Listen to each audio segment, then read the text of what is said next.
Hello friends, welcome back. मैं हूं आपका करियर कोच ललित बुदोरिया। दोस्तों, यूरोप शेंगन की जब भी बात होती है तो कुछ ऐसे देश हैं जिन्होंने बैक टू बैक बहुत सारे लोगों को वीज़ाज दिए हैं। ऑफ कोर्स मैं यहाँ पर बात कर रहा हूँ क्लास डी वर्क वीज़ा की। उन्हीं देशों में शुमार है क्रोएशिया। अब क्रोएशिया की जब बात की जाए दोस्तों, तो क्रोएशिया आपको पता है लॉकडाउन के बाद शेंगन जोन का मेंबर कंट्री बन चुका है। पिछले 2 से 3 वर्षों में हमने 150 से अधिक लोगों को जेन्युइन वर्क वीज़ा पर क्रोएशिया के लिए मेंटोर किया है। अलग अलग कैटेगरीज में, कुछ लोग डिलीवरी के काम में गए, कोई टैक्सी ड्राइवर के काम में गया, कोई ट्रेडमैन में गया, कोई हॉस्पिटैलिटी में गया, और उनमें से कई सारे कैंडिडेट्स ने वहाँ पर भी अपने जॉब्स को चेंज किया, या कई कैंडिडेट्स हमारे ऐसे भी हैं जिन्होंने हमसे गाइडेंस लेकर देश को भी चेंज किया। तो अगर आपके मन में यह प्रश्न है कि क्रोएशिया कैसा देश है, तो बेहतरीन देश है। और इस विषय पर हम पहले आपके साथ ये वैकेंसीज को डिस्कस कर लें कि क्या क्या पोजीशंस अभी अवेलेबल हैं, कैसे अप्लाई करना चाहिए। इस ब्लॉग के आखिरी का जो हिस्सा रहेगा उसमें हम लोग कुछ बात करेंगे प्रोसेस से संबंधित और कंट्री से संबंधित। ठीक है, देखिए, एक सुझाव जो मैं आप सभी को देना चाहूँगा, खासतौर पर उन भाइयों को, बहनों को जो कि हमारे नए सब्सक्राइबर हैं, जेन्युइन वर्क वीज़ा पर जाना चाहिए, विदेश मंत्रालय से लाइसेंस्ड एजेंसी के थ्रू जाना चाहिए। यह सभी बातें तो मैं आपको बताता ही रहता हूँ लगभग हर एक ब्लॉग में। ठीक है, और मैं आपको यह भी बताता रहता हूँ कि हमारी तरह और भी बहुत सारी लाइसेंस्ड एजेंसीज हैं। अब ये लाइसेंस्ड पर थोड़ा सा आप विशेष ध्यान दें, क्योंकि देखिए, आप इस बात के पीछे ना भागें कि किस व्यक्ति के या किस कंपनी के पर्टिकुलर सोशल मीडिया हैंडल पर कितने सब्सक्राइबर्स हैं, कितने फॉलोअर्स हैं। यह सही पैरामीटर नहीं होगा। ठीक है, हो सकता है किसी के सब्सक्राइबर कम हो लेकिन उनका काम बहुत अच्छा हो सकता है वो लोग सोशल मीडिया पर बहुत लेट आए हों या फिर सोशल मीडिया पर एक्टिव ना हो। तो आपके लिए सही पैरामीटर क्या होगा? आपके लिए सही पैरामीटर होगा सबसे पहले यह चेक करना कि क्या वह कंपनी भारत सरकार विदेश मंत्रालय से लाइसेंस्ड है कि नहीं, पिछले कितने वर्षों से वे लोग काम कर रहे हैं, कैसा उनका एक्सपीरियंस है, उनका ऑफिस कहाँ पर है। यह सबसे इम्पॉर्टेंट पैरामीटर है दोस्तों, यह आपको समझना है। ना कि कोई यूट्यूबर्स जिनका भारत में कोई बेस नहीं है, कहीं और से एज अ फ्रीलांसर वीडियोस बना रहे हैं। अब 2-4 आपने उनके वीडियोस देखे और आप उनसे बहुत प्रभावित हो गए, फिर क्या हुआ, किसी वजह से आपका काम नहीं हो पाया, रुक गया, आपका कोई डॉक्यूमेंट वहाँ फंस गया या कुछ पैसा फंस गया।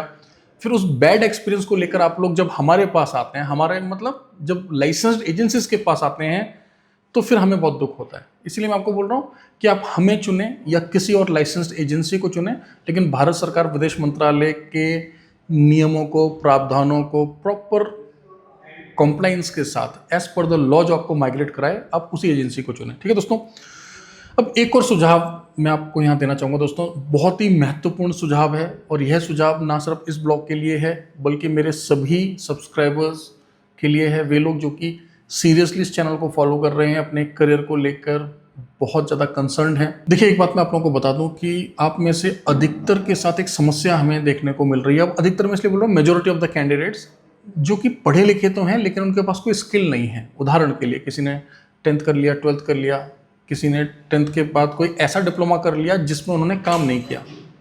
दूसरा कैटेगरी ऐसे लोगों का है जिन्होंने BBA, BA, BCom, BSc कुछ इस तरह का कोर्स कर लिया। अगेन उस करियर में वे लोग आगे नहीं बढ़े, या फिर कुछ समय से वे लोग अपना कोई और रोजगार, स्वरोजगार या अपने घर का कोई व्यापार कर रहे थे, या कॉल सेंटर में काम कर लिया, कहीं कुछ और कर लिया, गाड़ी चला ली, इस तरह से व्यस्त थे।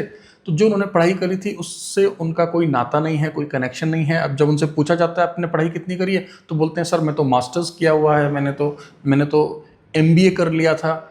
MBA क्यों किया था? बस सर साथ के सारे कर रहे थे तो मैंने भी कर लिया। MBA कहाँ से किया? डिस्टेंस लर्निंग से कर लिया, या ऐसे ही एक यूनिवर्सिटी है जहाँ पे आराम से एडमिशन मिल रहा था तो हमने कर लिया, सोचा पढ़ाई पूरी हो जाएगी। ठीक है, जैसा आपने किया सही किया, क्योंकि बेहतर रहता अगर आप करने से पहले हमसे सुझाव लेते। लेकिन फिलहाल इंटरनेशनल माइग्रेशन में हमें क्या दिक्कत आ रही है, यह आपको समझना दोस्तों, कि भले ही कोई व्यक्ति 10th पास क्यों ना हो, लेकिन उसके बाद अगर उसने कोई ऐसा कोर्स किया हुआ है या उसने कोई ऐसा काम सीखा हुआ है, फॉर एग्जाम्पल वो ट्रेडमैन है, फॉर एग्जाम्पल उसको हेल्थ केयर से रिलेटेड कुछ आता है, फॉर एग्जाम्पल वो किसी मशीन का ऑपरेटर है या हैवी ड्राइवर है, या लेट से वो हॉस्पिटैलिटी सेक्टर से है, राइट। हॉस्पिटैलिटी में चाहे वो वेटर है या फिर वो असिस्टेंट कुक है, हाउसकीपिंग के डिपार्टमेंट से है, बरिस्टा है, तो ऐसे लोगों का आसानी से सिलेक्शन करवाया जा सकता है, ना सिर्फ गल्फ में बल्कि और भी उन सभी देशों में जहां पर भारतीय कामगार जेन्युइन वर्क वीज़ा पर जा रहे हैं। तो बात का सारांश क्या है? अल्टीमेटली मैं आपको क्या समझाना चाह रहा हूँ इतनी बड़ी बात करके, मैं यह समझाना चाह रहा हूँ कि ठीक है, अब आपने बीए करना था कर लिया, जो भी आपने किया कर लिया, उसको तो आप उसको जो है आप भूतकाल में जाके चेंज तो नहीं कर सकते, जो समय बीत गया वो तो बीत गया। लेकिन आप क्या कर सकते हैं, आप लोग समय रहते अपने आप को थोड़ा अपग्रेड कर सकते हैं, राइट। आप कोई ऐसा स्किल सीख सकते हैं जो कि आपको इमिडिएटली एम्प्लॉयबल बना दे, ना सिर्फ अपने देश में बल्कि गल्फ में, साउथ ईस्ट एशिया में और यूरोपीय देशों में। एक सुझाव तो यह है जो आपने बिल्कुल नोट कर लेना है, ठीक है। अब वह स्किल कोई भी हो सकता है। उदाहरण के लिए आप मशीन ऑपरेटर बन जाइए, सीएनसी मशीन चलाना सीख लीजिए, बहुत अच्छा काम है। पूरे यूरोप में बैक टू बैक वैकेंसीज आ रही हैं, गल्फ में वैकेंसीज आ रही है हमारे पास। आपका कम बजट है, गल्फ चले जाओ, फिर गल्फ से यूरोप चले जाओ, ठीक है। आप हैवी ड्राइविंग अगर आपको आती है तो प्लीज़ कर लें, या फिर सीख लें और लाइसेंस को अपग्रेड करा लें। कुछ समय बाद जब वहाँ जाएंगे तब हैवी ड्राइविंग में खुद को स्विच कर लेना, लेकिन यहाँ से आधार बनाकर जाएं, ड्राइविंग को अच्छे से सीख कर जाएं। नो डाउट जब आप विदेश जाएंगे तो थोड़ी सी तब्दीलियाँ होंगी, थोड़े से बदलाव होंगे। हो सकता है जिस देश में आप जाएं वहाँ पर गाड़ी की स्टीयरिंग दूसरी तरफ हो या गाड़ी सड़क के दूसरी तरफ चलती हो, लेकिन यहाँ से सीख कर जाएं और अपने लाइसेंस को अपग्रेड अवश्य करा लें। ये दूसरा सुझाव मैंने आपको दिया। तीसरा, यदि आपकी उम्र जो है 19-20 साल से लेकर 35-38 साल की है, सबसे बेहतरीन विकल्प जो मैं आपको देता हूँ क्या है, हॉस्पिटैलिटी का कोई कोर्स कर लीजिए। कहाँ से करें, हमसे कर लीजिए। हमारे पास माल्टा, बुल्गारिया, बहुत सारे यूरोपीय देशों की बैक टू बैक वैकेंसीज़ हैं। कम बजट में जाना है, जल्दी जाना है, तब भी हम आपको ऑप्शंस दे देंगे, ठीक है। और साथ साथ अगर आपके परिवार में ऐसा कोई भी व्यक्ति है, आपका भाई बहन, कोई भी जानने वाला, ठीक है, आप उनको यह बात ज़रूर बताएं कि देखिए 12th के रिजल्ट्स उनके आ चुके हैं या आने वाले हैं, कि भैया आप हॉस्पिटैलिटी का कोर्स कर लीजिए, शॉर्ट प्लेसमेंट मिल जाता है, बस मेडिकली फिजिकली फिट होने चाहिए। कम्युनिकेशन स्किल्स पर हम काम करा देंगे, स्किल्स हम सिखा देंगे, बहुत सारी वैकेंसीज हैं, टेस्टेड रास्ता है ये। अब हॉस्पिटैलिटी क्यों बोल रहा हूँ, क्योंकि बहुत ज़्यादा पढ़ाई लिखाई नहीं करी है तब भी चलेगा। मतलब जिसके 80s-90s में परसेंटेज नहीं आते वो भी हॉस्पिटैलिटी कर सकता है, ठीक है। मतलब एंट्री बैरियर इतना नहीं है टफ, राइट। और बहुत ज़्यादा पढ़ने की कोई आवश्यकता भी नहीं है। उदाहरण के लिए अगर किसी को नर्स बनना है तो बीएससी नर्सिंग में 3 आपको पता ना कितने वर्ष पढ़ना होगा, फिर 1 से 2 साल का प्रैक्टिकल एक्सपीरियंस लेना होगा, उसके बाद जो है उनके विदेशों के लिए रास्ते खुलेंगे। लेकिन हॉस्पिटैलिटी में क्या होगा, 6 महीने 12 महीने पढ़ के रखिए, उनके रास्ते खुल जाएंगे, चाहे तो गल्फ जाएँ चाहे तो शेंगन जाएँ। इसी प्रकार से अगर कोई व्यक्ति दूर दराज से है, जिसको लगता है कि नहीं उसकी अंग्रेजी बहुत ही कमज़ोर है, उसको लगता है कि नहीं वो होटल लाइन में तो जा ही नहीं सकता या नहीं इच्छा है, तो क्या करें, कोई ट्रेडमैन का काम सीख लें, जैसे कि मैंने आपको स्टार्टिंग में बताया, ठीक है। कोई भी ट्रेडमैन, पाइप फिटर का काम सीख लें, वेल्डर का काम सीख लें, स्प्रे पेंटर का काम सीख लें, और बिल्कुल भी शर्माएं नहीं। आप ऐसा ना सोचें, देखिए कई सारे लोग मैंने देखे, अरे सर मैं जाके ये काम करूंगा, मैं तो घर से अच्छा हूँ, मेरे घर में तो ये गाड़ी है, मेरे पिताजी तो ये थे, मेरे दादाजी तो ये थे, हमारा तो गाँव में बहुत अच्छा आसपास में। देखिए ईमानदारी से, मेहनत से किया हुआ कोई भी काम आपको ग्रोथ देगा लाइफ में। और इस बात को आप समझ लीजिए कि इन्हीं लोगों के वीज़ाज ज़्यादा लग रहे हैं और इन्हीं लोगों की वैकेंसीज ज़्यादा आ रही हैं, भविष्य इन्हीं लोगों का है, मैं आपको ये बार बार बता रहा हूँ। उसके बाद भी अगर आप ये सोच के बैठे हैं कि नहीं 10th पास है तो क्या हुआ, 12th पास है तो क्या हुआ, बीए बीकॉम बीएससी करा है तो क्या हुआ, कोई स्किल नहीं आता तो क्या हुआ, चले जाते हैं किसी काम में, वेयर हाउस में चले जाते हैं, फिर देख लेंगे, फिर आप देखते ही रह जाएंगे। ये मैं आपको बता रहा हूँ, हो सकता है वीज़ा आपका लग जाए, फिर देखते कैसे रह जाएंगे, जब आप स्विच करेंगे तो आपके पास ऑप्शंस नहीं होंगे, ठीक है। तो ये क्योंकि बहुत सारे लोग जो व्यक्तिगत तौर पर मुझसे मिलने आ रहे हैं, ठीक है, उनसे मैं यह बात डिस्कस कर रहा था, तो मुझे लगा कि मैं आपको बता ही दूं। तो दोस्तों ये इतनी बड़ी भूमिका आज मैंने इस ब्लॉग से पहले क्यों बनाई, क्योंकि अब जो वैकेंसीज मैं आप लोगों के साथ शेयर करने जा रहा हूँ, इसमें अधिकतर वैकेंसी जो हैं स्किल्ड वर्कर्स की हैं। अब आप लोग बोलेंगे सर हमें तो कोई स्किल आता नहीं, तो देखिए तैयारी करना स्टार्ट कर दीजिए। 1 से 1.5 महीने में ऐसे बहुत सारे स्किल हैं जो आप आसानी से सीख सकते हैं। मैं यह नहीं बोल रहा हूँ कि ये सारे स्किल आप 1-1.5 महीने में सीख सकते हैं, राइट। एक अच्छा प्लम्बर बनने में, कारपेंटर बनने में, एक अच्छा इलेक्ट्रिशियन बनने में समय लगता है, राइट। लेकिन बहुत सारे जो ट्रेड्स मैंने आपको बताया वो आप आसानी से सीख सकते हैं, ठीक है। और अगर आप पहले से ही कुछ ऐसा सीखे हुए हैं जिसका आपको अनुभव है या आपको लगता है आप उस काम को कर सकते हैं, देन मोस्ट वेलकम, ठीक है। और कुछ इसमें ट्रेड्स ऐसे हैं, मतलब कुछ काम ऐसे हैं जिसमें आप बिना स्किल के भी आवेदन कर सकते हैं और वीज़ा प्राप्त कर सकते हैं, ठीक है दोस्तों। तो चलिए स्टार्ट करते हैं। देखिए ये डिफरेंट एम्प्लॉयर्स हैं, सिर्फ एक ही बात कॉमन है इन सभी एम्प्लॉयर्स की, कि ये सभी क्रोएशिया में स्थित है, ठीक है। तो ये सभी वैकेंसीज क्रोएशिया की हैं। हमने आपको समझने में आसानी हो इसलिए यूरोज में सैलरी को मेंशन किया है, साथ ही साथ भारतीय रुपए में भी हमने सैलरीज को यहाँ पर मेंशन किया। ठीक है, डिस्क्रिप्शन को गो थ्रू कर लें हमेशा की तरह, पहले समझ लें, देख लें, पुराने कुछ मेरे वीडियोस देख लें, हमारा लाइसेंस नंबर चाहे तो विदेश मंत्रालय की वेबसाइट पर जाकर चेक कर लें, उसके बाद फिर हमारी टीम से आप बात करें। ठीक है, और उन बातों को करें, उन प्रश्नों को करें जो मैंने इस ब्लॉग में नहीं बताई। अब जो मैंने आपको बता दिया उसी बात को दोहरा कर कोई लाभ नहीं है मित्रों। ठीक है, और आपको पता ही है शनिवार इतवार को भी हमारे ऑफिसेज ओपन रहते हैं, आप फिजिकली विजिट कर सकते हैं, और 10 बजे से लेकर 6 बजे के बीच में आप कभी भी बात कर सकते हैं हमारी टीम के साथ में। ठीक है, तो चलिए स्टार्ट करते हैं। सबसे पहले मैं बात करूंगा, हमें ट्रक ड्राइवर्स चाहिए, वे ट्रक ड्राइवर्स जो कि क्रेन वाला, जो आपने देखा होगा एक ट्रक होता है जिसमें क्रेन लगी रहती है पीछे, उसको ऑपरेट कर सकें। इसके अलावा हमें कॉन्क्रीट मिक्सर वाले जो ट्रक्स होते हैं उसके लिए ड्राइवर्स चाहिए। इसके अलावा हमें नॉर्मल ट्रक ड्राइवर्स भी चाहिए जो कि C+E कैटेगरी के ट्रक्स को चला लें।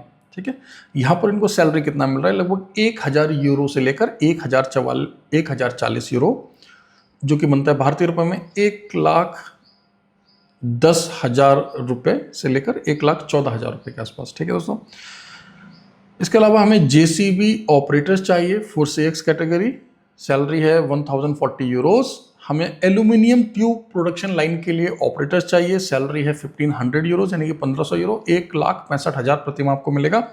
CNC ऑपरेटर्स, मैंने आपको क्या बोला था, CNC ऑपरेटर्स की वैकेंसी बहुत आती है। ठीक है, offset machine operators, CNC operators की सैलरी है 900 यूरोज यानी कि 99,000 भारतीय रुपए। ऑफसेट मशीन ऑपरेटर की सैलरी है 1200 यूरो यानी कि 1,32,000 भारतीय रुपए लगभग।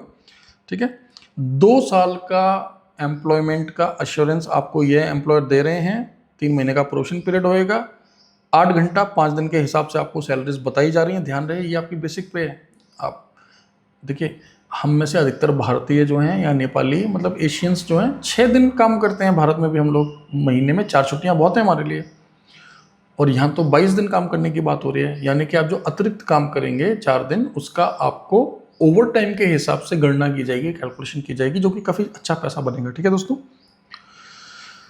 ठीक है, ओवर टाइम आपको यहाँ पर दिया जाएगा, मेडिकल बेनिफिट आपको दिए जाएंगे। तो ये सभी जानकारियाँ हैं।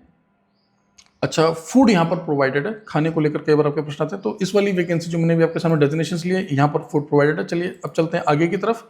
अब कुछ और प्रोफाइल्स हैं दोस्तों, ये अधिकतर सिविल कंस्ट्रक्शन से संबंधित हैं। चलिए आगे चलेंगे, और उसके बाद में फिर कुछ टेक्नीशियंस और मैकेनिक्स की वैकेंसी वो भी हम समझेंगे, और इससे आपको एक आइडिया भी पड़ जाएगा कि इनमें से ऐसा कौन सा ट्रेड है जो कि आप आसानी से सीख सकते हैं। ठीक है, वैसे तो देखिए, आप जिस राज्य में या जिस यूनियन टेरिटरी में भारत में रहते हैं उसके आसपास बहुत सारे ट्रेड सेंटर्स होंगे, और यदि आपको हमसे सुझाव चाहिए कि कहाँ से सीख लें, तो हम भी ऑनलाइन चेक करके ही आपको बताएंगे। ठीक है, या फिर आप 2-4 नाम निकाल लीजिए और हमसे पूछ लीजिए कि सर इसमें से कौन सा बेहतर है, तो आपको कुछ आइडिया दे देंगे। देखिए, हमारा उससे कुछ लेना देना नहीं है, हम तो बस ये चाहते हैं कि आप ट्रेड का काम सीख लें। हमारा काम है आपको वर्क वीज़ा के लिए असिस्टेंस प्रोवाइड करना। ठीक है, ना कि फिलहाल आपको पता है स्किल डेवलपमेंट की जब बात होती है तो हमारे पास सिर्फ अभी बहुत लिमिटेड ऑप्शन हैं। एक तो हम हॉस्पिटैलिटी में स्किल डेवलपमेंट करा सकते हैं, दूसरा हमने भी दिल्ली के अंदर पाइप फिटर वगैरह के लिए स्टार्ट कर दिया है, उस पर मैं आपके साथ बाद में बात करूँगा। ठीक है, अच्छा दोस्तों, इसके अलावा जैसे कि मैंने आपको बताया कि क्या क्या वैकेंसीज है, समझ लेते हैं। अब कुछ सिविल से रिलेटेड शटरिंग कारपेंटर्स, देखिए शटरिंग कारपेंटर का काम आसानी से सीखा जा सकता है। शटरिंग का काम जो कंस्ट्रक्शन वाले, आपने देखा होगा ना, जब लिंटर पड़ता है तो उसके नीचे जो लगाते हैं उसको हम शटरिंग कारपेंटर कहते हैं।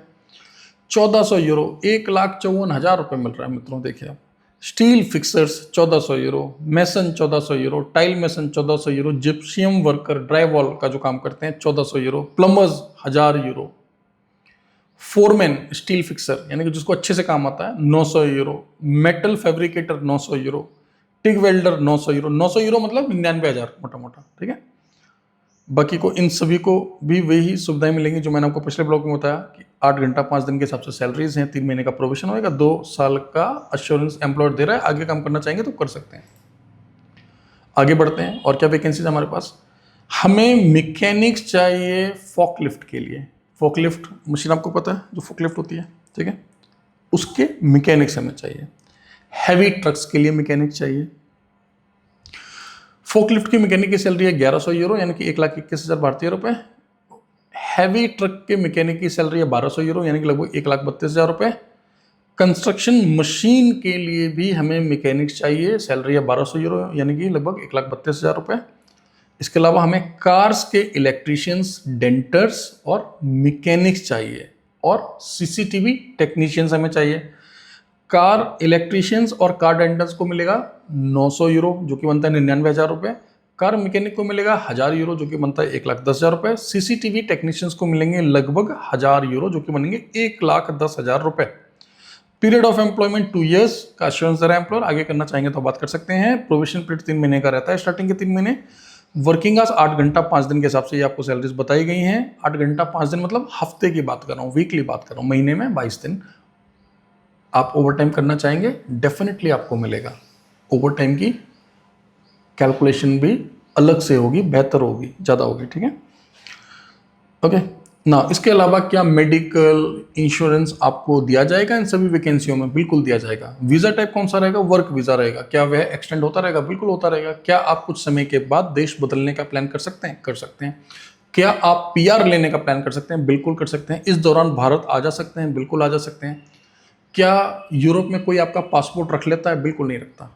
यूरोप के किसी भी देश में आपका पासपोर्ट कोई नहीं रखता। आपका पासपोर्ट, आपकी आईडी आपके ही पास रहती है। ये बात हम समझ लें, ठीक है। और भी बहुत सारी फ्लेक्सिबिलिटीज होती हैं। कई बार हम लोग जब तुलना करते हैं, कंपैरिजन करते हैं गल्फ के कंट्रीज से, अब गल्फ में सभी देश या सभी एम्प्लॉयर्स ऐसे नहीं हैं, लेकिन कई बार लोगों के मन में शंका रहती है। क्योंकि देखिए होता क्या है, गल्फ में आज भी अधिकतर देशों के अंदर आपके जो एम्प्लॉयर्स होते हैं उनके पास अधिकार होता है आपके वीज़ा संबंधित डिसीजंस का। ऐसा नहीं है कि एम्प्लॉयज़ यानी कि जो कामगार हैं उनके पास कोई अधिकार नहीं होता। लेकिन आप डिफरेंस को समझने का कोशिश करिए, मैं क्या बोल रहा हूँ। आप गल्फ जाएंगे, आपकी कंपनी ने बोला कि ठीक है आपको काम नहीं करना, आपका वीज़ा कैंसिल कर रहे हैं, यानी कि एम्प्लॉयर का काफ़ी पावर है वहाँ पर। आपके भी अधिकार हैं लेकिन एम्प्लॉयर का अधिकार आपके बराबर या आपसे थोड़ा अधिक समझ लें। ऐसा नहीं है कि गल्फ में, मैं ये नहीं बोल रहा हूँ कि आपका एक्सप्लॉयटेशन हो जाएगा, बट स्टिल आपका वीज़ा लिंक है डायरेक्टली आपके एम्प्लॉयर के साथ। यूरोप में क्या है, आपको एम्प्लॉयर ने वर्क परमिट दिया, उस वर्क परमिट के आधार पर आपने वीज़ा लगवाया, लेकिन कल को अगर वो कंपनी भी बंद हो जाए तब भी हम अपना काम कैरी ऑन कर सकते हैं, किसी और एम्प्लॉयर के साथ काम कर सकते हैं और यहाँ तक कि आप देश भी बदल सकते हैं। ये बात समझ आए? तो यह बेसिक डिफरेंस आपको समझना है कि यूरोपीय देशों में आपका जो वीज़ा होता है वो वहाँ के देश ने आपको दिया होता है।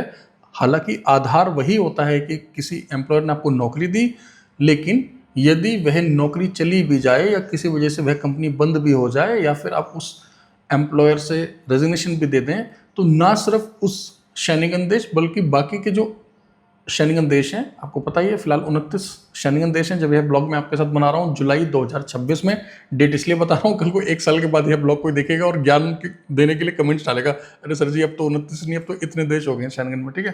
तो मैं हमेशा डेट बताता हूँ ये ब्लॉग मैंने कब बनाया, ठीक है। सो एनीवेज ये था ब्लॉग क्रोएशिया के लिए, और मैंने आपको स्टार्टिंग में बोला था कि कुछ इंपॉर्टेंट पॉइंट्स मैं आपके साथ डिस्कस करूंगा। तो क्या क्रोएशिया को चूज करना चाहिए? बिल्कुल करना चाहिए। अच्छा देश है, 150 से ज़्यादा लोगों के हमने वीज़ाज जो है स्टैम्प कराए थे पिछले कुछ समय में। कईयों की सक्सेस स्टोरीज हमारे सोशल मीडिया पर आप चेक कर सकते हैं। लगभग 125-150 की सक्सेस स्टोरीज होगी। क्रोएशिया की बात कर रहा हूँ मैं आपके साथ, ठीक है। अलग अलग प्रोफाइल में, कोई डिलीवरी में गया था, कोई लाइट मोटर व्हीकल ड्राइवर में गया था, कोई ट्रेडमैन में गए थे।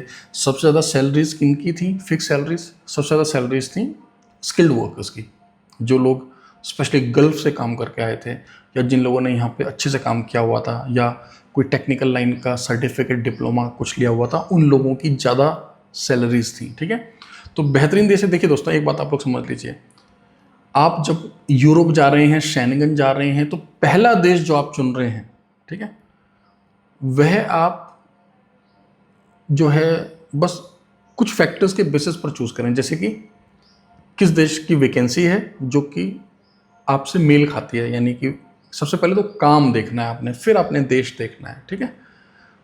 कई लोग क्या करते हैं कि नहीं सर मैं तो लग्जमबर्ग ही जाऊंगा, मैंने तो वीडियो देख लिया था कि लग्जमबर्ग में पर कैपिटा इनकम बहुत ज़्यादा है, मैंने तो जाते ही इतना कमाना है, और आपको पता है फिर क्या होता है उनके साथ, ठीक है।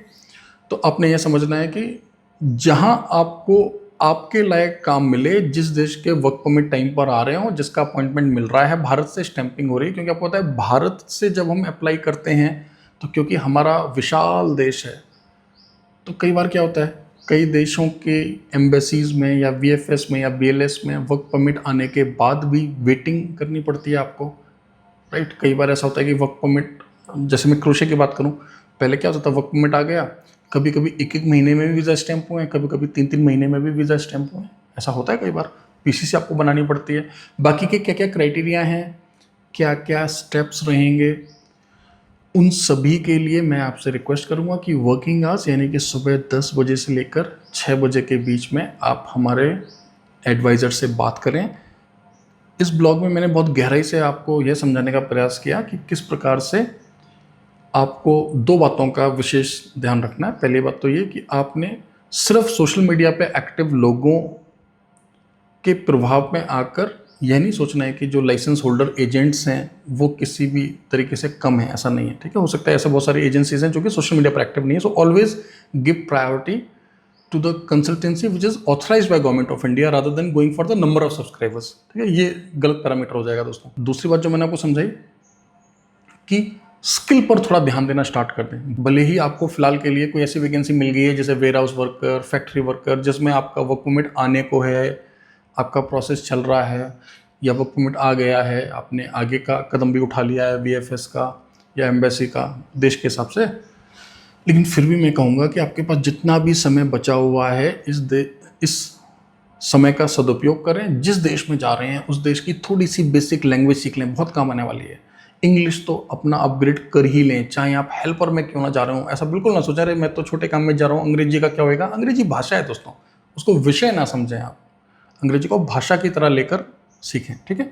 और जो आपके पास समय है, इस समय में कोई स्किल सीख लें। हमेशा आपके पास 1 से 2 स्किल ऐसे होने चाहिए कि कभी भी आपको आवश्यकता पड़े तो आपको घबराहट ना हो, आपको परेशानी ना हो, आपको 1 से 2 काम हमेशा आते होने चाहिए, ठीक है। So work on your skill, work on your communication skills and we are with you, right. तो ये था क्रोएशिया से संबंधित ब्लॉग। और कुछ इसी प्रकार की बहुत ही बढ़िया वैकेंसीज हमारे पास लेटविया के लिए भी चल रही हैं, और जहां पर हमने अपने कैंडिडेट्स को क्लियरली बता रखा है कि भले ही आपके पास अभी वो स्किल्स ना हो, लेकिन अगर आप हमें इस बात का अश्योरेंस दें कि जो वर्क परमिट का समय रहेगा उस समय सीमा में आप 1 से 2 महीने का कोर्स करके कहीं पे जाके ट्रेनिंग लेकर उन स्किल्स को एक्वायर कर लेंगे, तो हम लोग आपका ऑफर लेटर अभी मंगा देंगे, वर्क परमिट भी अप्लाई कर देंगे। लेकिन आपको हमें विश्वास दिलाना पड़ेगा, ठीक है। क्योंकि बहुत सारे भाई बहन हमारे ऐसे जिनके पास स्किल नहीं है, जाना चाहते हैं, बड़े बड़े सपने हैं, जल्दी चाहिए वर्क परमिट, चाहते हैं कि बार बार रिपीट ना करना पड़े प्रोसेस को, चाहते हैं कि वहाँ जाके पीआर आसानी से मिल जाए, देश बदलें। तो देखिए सब कुछ संभव तभी होएगा जब आप स्किल पर भी थोड़ा सा काम करेंगे, ठीक है। सिर्फ प्रे करने से नहीं होएगा दोस्त, मेहनत करना पड़ेगा, मेहनत, ठीक है। सो उम्मीद करता हूँ ब्लॉग आपको अच्छा लगा होगा। बहुत जल्दी जो है हम लोग 100,000 सब्सक्राइबर्स की तरफ बढ़ रहे हैं, आप लोगों का प्यार हमें मिल रहा है। तो अगर आप में से कोई भी हमारा व्यूअर ऐसा है जो कि सिर्फ नॉलेज के लिए मेरे वीडियोस, हमारे वीडियोस को देख रहा है लेकिन अब तक सब्सक्राइब नहीं किया, तो हमें बहुत खुशी होगी अगर आप इसको सब्सक्राइब करेंगे, अपने फ्रेंड्स के साथ इसको शेयर करेंगे। देखिए हम आपको ना कुछ बातों का एश्योरेंस दे सकते हैं। एक तो नंबर 1, जो भी यहाँ पर इन्फॉर्मेशन होगी ऑथेंटिक होगी। नंबर 2, हमारे यहाँ या तो काम होएगा या फिर आपका पैसा आपको मिलेगा। तीसरा कोई ऑप्शन, ग्रे एरिया नहीं है हमारे कंपनी में, ठीक है। समय किसी भी देश में जितना समय लगता है उतना लगेगा, बाकी का कई देशों में कई बार उतार चढ़ाव आते रहते हैं। यूरोप शेंगन के लिए उन्हीं लोगों को प्रयास करना चाहिए जो कि जिनके पास थोड़ा सा पैसा हो, जिनके पास थोड़ा पेशेंस हो, ठीक है। यदि आप पहली बार विदेश जा रहे हैं, कम पैसे में जाना चाहते हैं, तो मैं आपको बहुत सीरियसली ये बोलूँगा कि आप गल्फ चले जाएं या फिर आप रशिया की बहुत सारी वैकेंसी चल रही है वहाँ चले जाएं। अब देखिए सर्बिया की वैकेंसी चल रही है, वहाँ चले जाएं। किसी अन्य देश में चले जाएं, वहाँ काम करते करते, मतलब मान लीजिए आप हमारे थ्रू यूनाइटेड अरब अमीरेट चले गए, या आप हमारे थ्रू रशिया चले गए, सर्बिया चले गए, नॉर्थ मैसेडोनिया चले गए, उदाहरण दे रहा हूँ।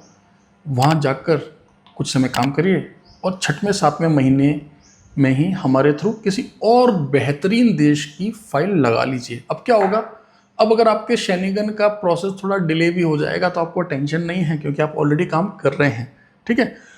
और यदि आपने पूरा मन बना रखा है कि नहीं मुझे तो सीधे शेनिगन में ही जाना है, समय लगेगा मैं दे दूंगा, पैसा लगेगा मैं देख लूँगा, तो फिर मोस्ट वेलकम, ठीक है। Thank you very much, all the best.